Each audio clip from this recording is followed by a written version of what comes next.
प्रभात 10th class. आज हम छठा अंश पढ़ेंगे तुलसीदास जी द्वारा रचित लक्ष्मण परशुराम संवाद के। तो ध्यान से सुनिएगा।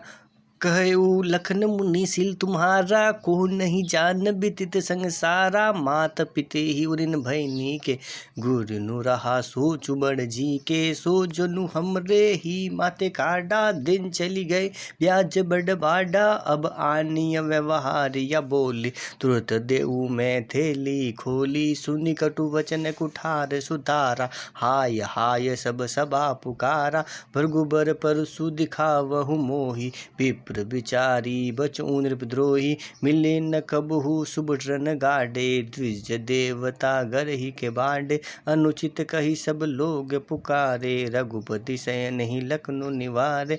लखन उतर आ उठी सिरिस सरिस, भृगुबर को पुकिसानु। बढ़त देखी जल संबचन, बोले रघुकुल भानु। अब इसका हिंदी अनुवाद देखते हैं। कहऊ लखन मुनि शील तुम्हारा।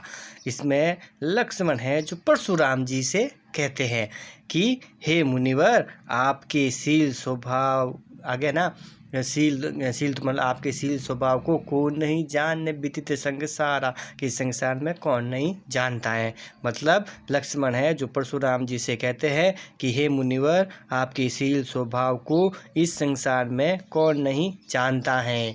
मात पिता उरिन भैनी के, गुरु ऋनु रहा सोच बड़ जी के। मतलब आप अपने माता पिता के ऋण से मुक्त हो गए हो, अच्छा ही है। गुरु ऋण ही शेष रह गया है, जिसका आपके मन में बड़ा मलाल हो रहा है। आगे, सो जनु हमरे ही माते काडा, दिन चली गए ब्याज बड़ बाडा। तो ऐसा प्रतीत होता है कि ये गुरु ऋण है हमारे ही माथे पर लिखा हुआ है। क्योंकि काफ़ी समय व्यतीत हो चुका है, अतः इसका ब्याज भी बढ़ गया होगा। अब आनिय व्यवहार या बोली, तुरंत देऊ में थैली खोली। इसलिए आपके लिए उचित होगा कि आप किसी हिसाब लगाने वाले को बुलाए, या ब्याज का जो ब्याज का हिसाब लगा ले, और मैं थैली खोलकर आपके उस ब्याज को चुका दूंगा। थैली खोलकर मैं उस ब्याज को चुका दूंगा। सुनी कटु वचन कुठार सुधारा, हाय हाय सब सभा पुकारा। लक्ष्मण के इन कठोर वचनों को सुनकर राजा जनक की सभा में चारों ओर हाहाकार मच गया। सभी लोग हाय हाय करते हुए पुकारने लगे। इतने पर भी लक्ष्मण जी चुप नहीं हुए, और वे क्या कहते हैं, फिर कहते हैं, भृगुबर परसु दिखाहु मोही, विप्र विचारी बचहु नृपद्रोही। लक्ष्मण ने कहा कि भृगुवंश के श्रेष्ठ राजाओं के शत्रु मुनिवर, एक और आप मुझे बार बार अपना परसु दिखा रहे हो, और दूसरी ओर मैं आपको ब्राह्मण समझकर छोड़ रहा हूँ ना। भृगुबर परसु दिखाहु मोही, विप्र विचारी बचहु नृपद्रोही। मिले न कबहु सुबटन गाडे, द्विज देवता घर ही के बाडे।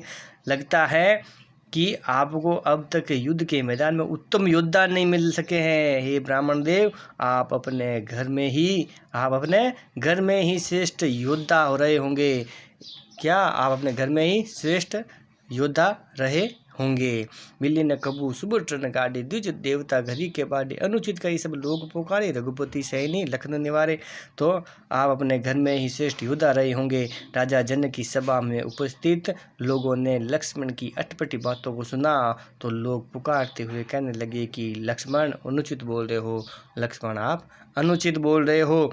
ऐसी विपरीत परिस्थिति को देखकर और अनर्थ की आशंका से भगवान श्री राम ने परिस्थिति को देखकर लक्ष्मण को अपनी आंखों से इशारा करके रोक लिया। लखन उतर आहुति सरिस, भृगुबर कोपु कृष्णानु।